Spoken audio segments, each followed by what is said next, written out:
अगर हम बात करें इन्वेस्टमेंट्स की, तो मैं आपको बताया कि इन्वेस्टमेंट जो है ना, वो सिंपल है कि इन्वेस्टमेंट की तीन चीज़ें होती हैं। पहला हम कहते हैं इन्वेस्टमेंट के जो पैरामिड कह लो, बिल्डिंग कह लो, जो स्ट्रक्चर होता है इन्वेस्टमेंट्स का, उसमें तीन है। पहला जी होता है लो कैटेगरी ना, जिसमें लो, बिल्कुल लो किस्म की रिस्क होता है, कोई ज़्यादा रिस्क नहीं होता। जब रिस्क नहीं होता तो उसी हिसाब से फिर आपको मुनाफा भी कम मिलता है, आपको रिवार्ड भी कम मिलता है, ठीक है ना। और फिर आता है जी मॉडरेट या मीडियम रिस्क, ठीक है। अब मीडियम रिस्क ऐसा होता है कि इसमें आपके पास पैसे, रिस्क ज्यादा है तो इसी तरह से रिवार्ड इसके मुकाबले ज्यादा होता है, ठीक है। फिर आता है आपके पास हाई रिस्क इन्वेस्टमेंट्स ना। हाई रिस्क इन्वेस्टमेंट्स का जो सिस्टम है वो यूं समझे कि यहाँ तो आर या अपार, ठीक है ना। अब ये जो आपके पास पैरामिड है ना, ये बड़ा इंपॉर्टेंट। अब जैसे लो रिस्क इन्वेस्टमेंट्स आप उसको कह सकते हैं, जिसमें आपके पास बिल्कुल भी है ना वो लॉस का चांस ही नहीं है, जैसे गोल्ड हो गया, ठीक है ना। अगर आप जी सोना लेके रख रहे हो, सोना बहुत कम चांस है कि आपके पास, लेकिन सोना उस हिसाब से आपको मुनाफा भी इतना नहीं देता, बस इतना होगा कि आपको इन्फ्लेशन से बचा लेगा, ठीक है ना। फिर आपके पास आती है मीडियम रिस्क में। मीडियम रिस्क के अंदर आप ले लें जी, आप प्लॉट ले लें मिसाल के तौर पे, ठीक है। आपने कोई प्लॉट ले लिया, अब उसमें प्लॉट बहुत मुश्किल ही है कि कोई पैसे थोड़े, अगर किस्मत खराब हो तो हो जाए, अदरवाइज नहीं होता। कोई दुकान ले ली, ये सारी मीडियम इन्वेस्टमेंट्स में आ गई, ठीक है ना। इसी तरह स्टॉक मार्केट भी आपकी मीडियम इन्वेस्टमेंट में आ जाती है, ठीक है। तो इसमें इतना ज्यादा रिस्क नहीं होता, उस हिसाब से रिवॉर्ड भी कम होता है। मिसाल के तौर पर 10% मिल जाएगा, 20% मिल जाएगा साल का, इससे ज्यादा नहीं होता। फिर आते हैं हाई रिस्क इन्वेस्टमेंट के ऊपर, ठीक है। ये तो होता है जी आर या पार। अब हाई रिस्क इन्वेस्टमेंट में आप काउंट कर सकते हैं बिटकॉइन या क्रिप्टो को, ठीक है। आप कोई बहुत ज्यादा रिस्की किस्म की बेट ले सकते हैं, कुछ भी ले सकते हैं जी। फाइल ले लें, अब ये कि प्रॉपर्टी की प्लॉटिंग अलग है, फाइलें अलग है। फाइल को मैं हमेशा हाई रिस्क बोलता हूँ, क्योंकि आपके पास कोई चीज नहीं होती। एक फाइल होती है जो कभी बनेगी तो आपको मिलेगी प्रॉपर्टी, इसके अलावा कोई सीन नहीं होता फाइलों का, जो फाइलें अमूमन चल रही होती हैं। मीडियम में प्लॉट्स वगैरह आ गए। अब ये जो पायरामिड आपको समझ में आया है ना, ठीक है। अब ये जो पायरामिड है, इसके ऊपर तकरीबन सारी की सारी चीजें बेस करती हैं ना। आपके पास आपकी जो लाइफ है उस हिसाब, उसमें इन तीनों चीजों का कंपोजिशन इन्वेस्टमेंट की चेंज होगी, बाकी सब कुछ सेम ही रहेगा। अगर मिसाल के तौर पे आपकी उम्र बनती है फिलहाल, इंसान अगर यंग एज में, ठीक है ना, यंग एज से मुराद मैं आपको देता हूँ जी, अगर आपकी उम्र है, आपने ताज़ा ताज़ा कमाना शुरू किया 20 से लेके 35 साल तक, या 30 साल कर लें, 20 से 30 साल आपकी उम्र है, आपने अभी ताज़ा ताज़ा कमाना स्टार्ट किया है और आपने इन्वेस्टमेंट करनी है, तो मैं आपको बोलूंगा आपका जो पोर्टफोलियो बनेगा ना, वो कुछ इस किस्म का बनेगा, ठीक है ना।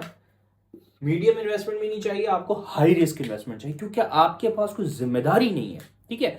जब जिम्मेदारी का अंसर आ जाता है ना, फिर आप रिस्क नहीं ले सकते। आपकी फैमिली होती है, वाइफ होती है, हजार चीजें होती हैं, ठीक है। तो जब ताज़ा ताज़ा कमाना शुरू करते हो, अगर आपके पास रिस्क ले सकते हो, तो हाईएस्ट इन्वेस्टमेंट्स में जाओ।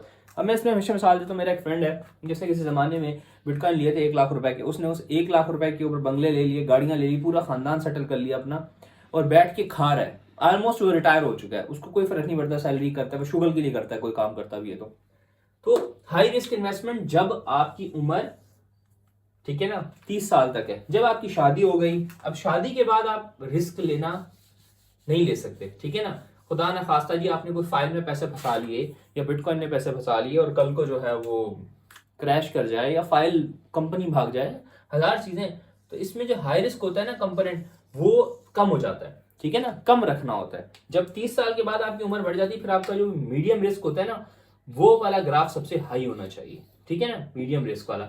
अब मीडियम रिस्क के अंदर मैं कहता हूं जी, स्टॉक मार्केट आ जाती है, ठीक है। स्टॉक मार्केट आ गई आपके पास, इसमें कोई दुकानें आ गई, ठीक है ना, शॉप्स आ गई, प्लॉट्स आ गए, ठीक है। ये सारी चीजें मीडियम रिस्क में आ गई। अब आपकी उम्र अगर 30 साल से लेके तो मिसाल के तौर पे 45 साल है, तो आपकी इन्वेस्टमेंट्स इनमें होनी चाहिए ज्यादा। ये भी लो हो, इसका भी जरूरत नहीं है। जब आपकी उम्र मजीद कम हो जाती है, मिसाल के तौर पे मैं आपको देता हूं, ठीक है जी, आपने जब अपना जिंदगी का 45 साल से ऊपर चले गए, ठीक है ना, अब आप बुढ़ापे की तरफ जा रहे हो, ठीक है। अब बुढ़ापे के अंदर आप रिस्क नहीं ले सकते, ठीक है। बुढ़ापे के अंदर आपके पास रिस्क का गुंजाइश होती ही नहीं है, तो फिर आपकी जो लो रिस्क इन्वेस्टमेंट्स है ये बढ़ जाती हैं, ठीक है ना। ये सबसे ज्यादा आपका बनना चाहिए, जाके रिटायर हो सकें आप सुकून से अपनी इन्वेस्टमेंट के ऊपर, अपनी बुढ़ापे की जिंदगी सुकून से गुजार सकें। आपका हाईएस्ट पोर्शन जो है ना लो रिस्क में होना चाहिए। आपका मीडियम रिस्क में अगर आप चाहते हैं तो कुछ हद तक डाल लें, वरना उसकी भी जरूरत नहीं है। और आप जब 45 से ऊपर जाए ना, तो फिर आपकी हाई रिस्क इन्वेस्टमेंट बिल्कुल बंद हो जानी चाहिए, ठीक है। ये एक सिंपल सा सिस्टम होता है इन्वेस्टमेंट्स के हिसाब से। अगर आप जो है वो अपना इन्वेस्टमेंट के माइंड से सोचना चाह रहे हैं कि कैसे करते हैं, तो ये सारी चीज़ें हैं जो मैंने सीखी, ठीक है ना। मैं कोई फाइनेंशियल बैकग्राउंड से नहीं हूँ, ठीक है, मैं मेडिकल वाले बैकग्राउंड का वाला बंदा हूँ, लेकिन मेरा ख्याल ये है कि अगर किसी इंसान के पास ये नॉलेज नहीं है ना फाइनेंस का, तो वो बहुत सफ़र करता है।